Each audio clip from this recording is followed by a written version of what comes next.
with all my heart I greet you. This body does not believe that it can teach you anything new. I will call this body I to be shorter. I cannot teach you anything new. I am not a philosopher. I am not a preacher. I am not a celebrity. I just have a confession. I confess to you, your own reality. This is not a teaching, this is a confession. Confessing, I speak with my true self, you are my true self. You are Sat Chit Ananda knowledge, existence and bliss. You are not a body or mind.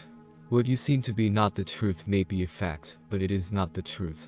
A fact is something that seems true, but it is volatile. You cannot be who you think you are, because when you were a baby you were completely different. As a little boy or girl, you were different too. What you are now is completely different from what you were before.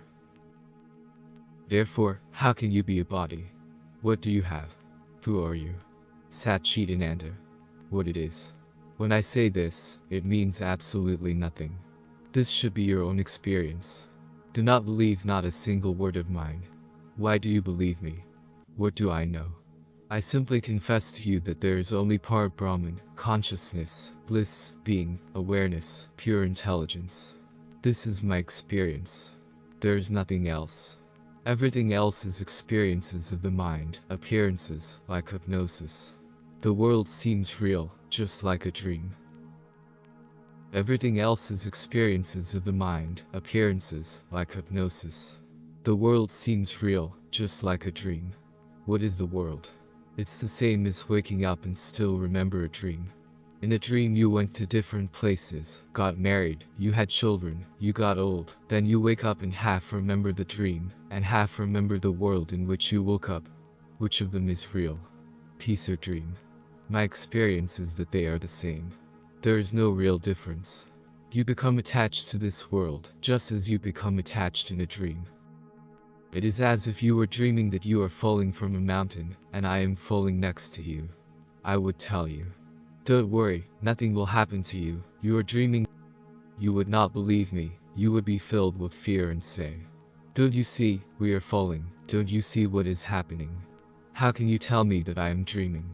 In the same way, you become attached to illness, health, good, bad, happiness, unhappiness, all these concepts. You are attached to a person, place, subject. You forgot that this is a dream. You consider it real, and because you consider it real, you suffer accordingly. When you leave your body, you will have to come back again, and again, and again. All this is part of the dream, until you are detached. How to do it? Just by watching what is happening around, without tying yourself to it. Staying awake to your reality.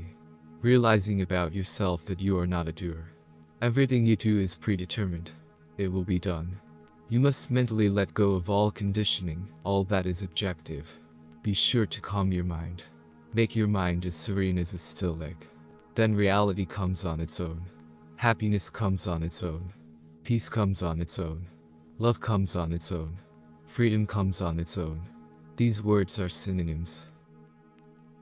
All this happens without your thoughts about it.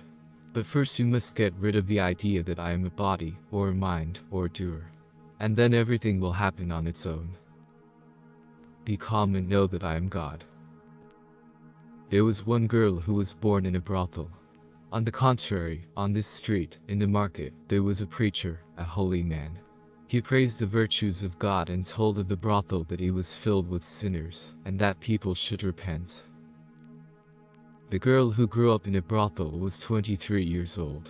She often looked out of the window and cried alone with herself, saying, "How I wish I was like that holy man, how I want to be spiritual."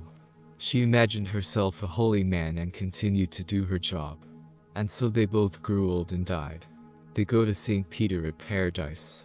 St. Peter said to the man, "You cannot go, you must go to hell." To the girl he said, "You can pass." The holy man was bewildered and asked, "Why? All these years, I have praised your kindness and virtues. I told people to repent. How can you let her pass? She was a prostitute, and leave me behind the fence." St. Peter said, "You were a hypocrite. You were a respected person, you talked a lot, but you didn't really say anything. In your heart, you thought everyone was a sinner except you. Oh, the girl in her imagination and her feelings, she always thought about God. Therefore, it can pass, but you can't. The bottom line is, it's not what you say, not that you state. And in what is deep, deep in your heart, this is what determines what will happen to you. Not reading books, not teaching, not attending classes.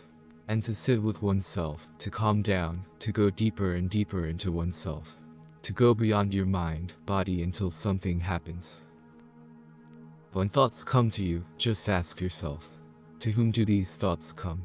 Where do these thoughts come from? Keep track of thoughts to their source.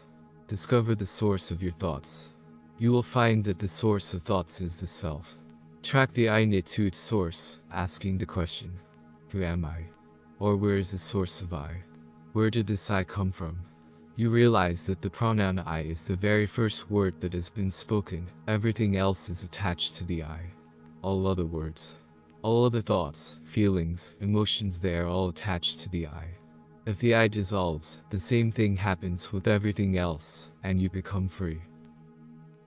Discover who the I is for, and you will discover something amazing. You will discover that the I never existed. There never was a me. You will find that you never existed. There is no such thing as you. You will find that you are the imperishable true self. That you have never been born and will never die. That there are no others. There is no peace. There is no universe. There is no God. There is only the true self. All of this is the true self. All that you contemplate is the true self, and I am is that. It will give you a feeling of freedom, bliss, happiness. You will not lose your consciousness. When I talk about this, people believe that they will become completely destroyed, and there will be nothing left. They will dissolve in the vast ocean of nirvana. This is not necessarily the case. You will always be awareness. You will always be pure intelligence, because it is your true nature. You will always be blissful. In addition, you will realize that you are not what you seem. It will still seem that your body is engaged in something, making its movements. You will look like an ordinary person, but you will know. You have risen above the gross world into the paradise world of pure consciousness, and you will be at peace. Yo, you have risen above the gross world into the paradise world of pure consciousness, and you will be at peace.